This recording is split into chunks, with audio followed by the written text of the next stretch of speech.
Hello， 星爺教小朋友大家好，今日教主搞啲咩咧？今日啦搞一個啦，好啱春夏天，亦都好啱一啲長者啦，冇乜胃口而你又想去補充佢嗰個營養啊！一日試完我媽咪啦咁又唔舒服啦，又去咗我哋嗰間成日去嗰間醫院啦。佢又冇胃口啦，又唔中意食肉，佢又唔中意食啦。唯有啦煮一個啦，有蛋白質得嚟，又見唔到肉嘅。我會用啲魚啦，我熬咗魚湯落嚟浸個勝瓜，再配一啲白木耳。唔係白木耳啊，呢個係白雲耳。多謝小玲同學先。好靚呢啲浸完出嚟咧，好爽滑啊！亦都咧對血管好好嘅，個血管嘅彈性啊，軟化個血管係好，唔會咁脆啊，令到你血管。一啲甜嘅絲瓜啦，配合個魚湯，等啲勝瓜啦入晒嗰啲魚湯都未入去，咁呢入邊咧雖然係有瓜，但係有魚嘅蛋白質喺度咯，唔好口水多過茶，一邊講一邊做啊！好，咁一如以往啦，啲勝瓜咧都係啦。切咩滾刀咯，係咪？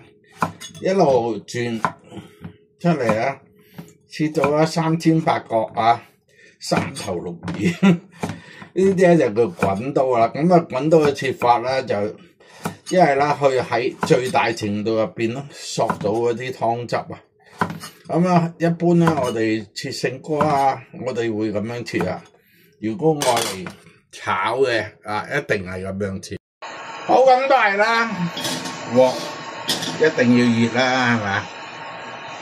俾啲多油落去啦，煎一煎兩條紅衫仔，咁用紅衫仔咧，嗰啖湯咧又會甜嘅，比較甜啲啊！好，咁我哋擠啲紅衫落去先啦，都係啦，一定要低啲你越高啦，我同你講，你越太彈就越彈，整片薑落去真係你越驚你越要克服佢，咁就冇嘢啦。順便你咪喺度練習下啲煎魚咯，係咪？教主講過好多次，煎魚點唔好喐佢嘛，係咪？有可以煎到自己識喐先煎魚湯嘅關係啦，我亦都唔想俾太多油落去唔想個湯太過肥因為始終病人佢哋對呢啲會比較敏感啲太過肥膩佢哋會冇乜胃口咁樣。好，咁你幾個觀感都睇唔到，隻眼睇到啲魚尾啦，見唔見繞起晒而亦都好暢順去轉得個鼻哥亦都聞到啲魚味啦。我哋可以啦，1、2、3，得唔得？係嘛？代表呢邊已經哇靚到煎嚟就咁食都得啦，係嘛？好，差唔多啦，而家我哋整爛佢盡情去糟蹋佢，係啦，炒散佢。等佢發揮最多嘅營養價值出嚟，有得去，係啦，係咪見到見幾好喎？油亦都唔多，係咪？病人有時真係唔係好中意見到啲油我亦盡量都係去清淡得嚟，但係唔好食到口味咯。有時真係食嘢會食到口味㗎再煎一煎佢先，連啲魚肉都香埋好，喺呢度啦，可以啦，灒啲熱水我有拜黃光師傅，黃光師傅話其實凍水都得喎，但係你就唔好一次過沖晒落去，逐少去攞少少水先滾起咗，再俾少少落去先啊。佢嘅意思咧就叫你咧唔好一次過噓一聲成大煲水倒落去啊。就咁樣啦，分次啦出嚟啦，嗰啲魚湯咧就細膩好多嘅嚇。好，開個大火滾，哇！你睇啲湯牛奶咁白。好，咁經過10分鐘啦，大家睇下牛奶咁白啊，係咪？使咩話又話要打啲奶落去啊？又成出嚟就係堅啪啪咁啊！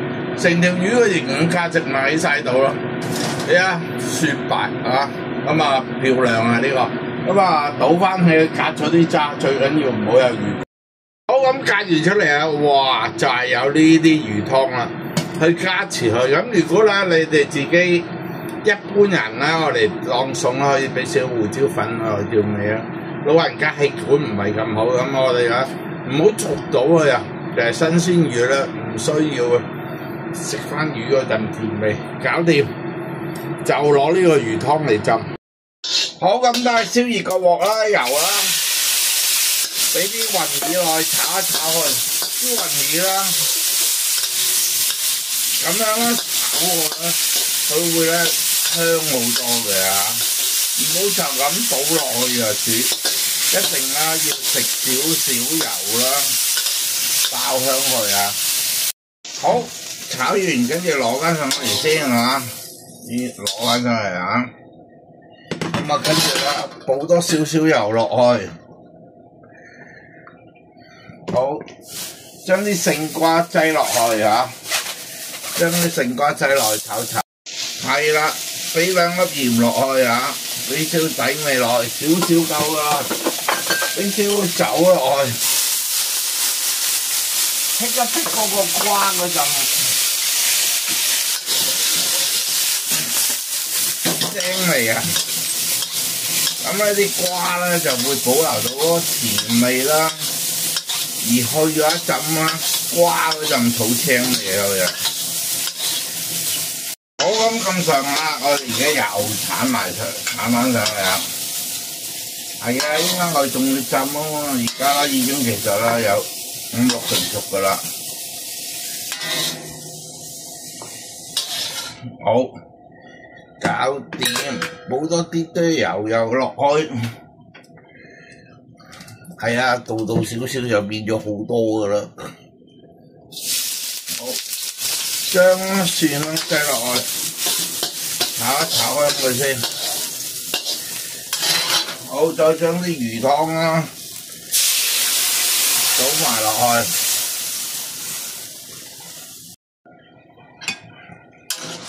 好，咁成個餸啦，哇！你見到啦，倒晒落去啲魚湯就冇肉去，索滿晒佢嗰個勝瓜咬入去啦，哇！嗰啲咁嘅蛋白質啊，勝瓜嘅纖維啊，啲鈣啊，全部都有晒啊啲營養價值啊！浸一浸佢，浸翻3、4分鐘得噶啦，等佢索飽個汁。好，最拉尾啦，俾少少鹽落去，真係輕輕得㗎，唔好咁多。呢度咁多。好，搞掂就係咁多味嘅啫。好，咁去到呢刻啦，搞掂啦，可以上菜啦，正唔正？呢個勝瓜啊魚湯浸勝瓜雲耳啦，咁啊完成啦。咁啊，大家啦，如果揾唔到呢白雲耳啦，用黑雲耳都得嘅，冇問題嘅。最緊要係味定啱嘅啫。哇，好正，好正！好，咁斬下啦，一個啦咁正嘅魚湯啊，魚湯白雲耳浸勝瓜啦，咁啊完成啦。咁大家中意呢個餸啦。咁啊，我諗呢個餸嘅時候咧，都覺得啦，大家都會中意。咁啊，下次咧星爺教室再同大家見面，記住都係嗰句，我教主做得到，你都會做得到，仲會做得好過我添。下次星爺教室再同大家見面，拜拜。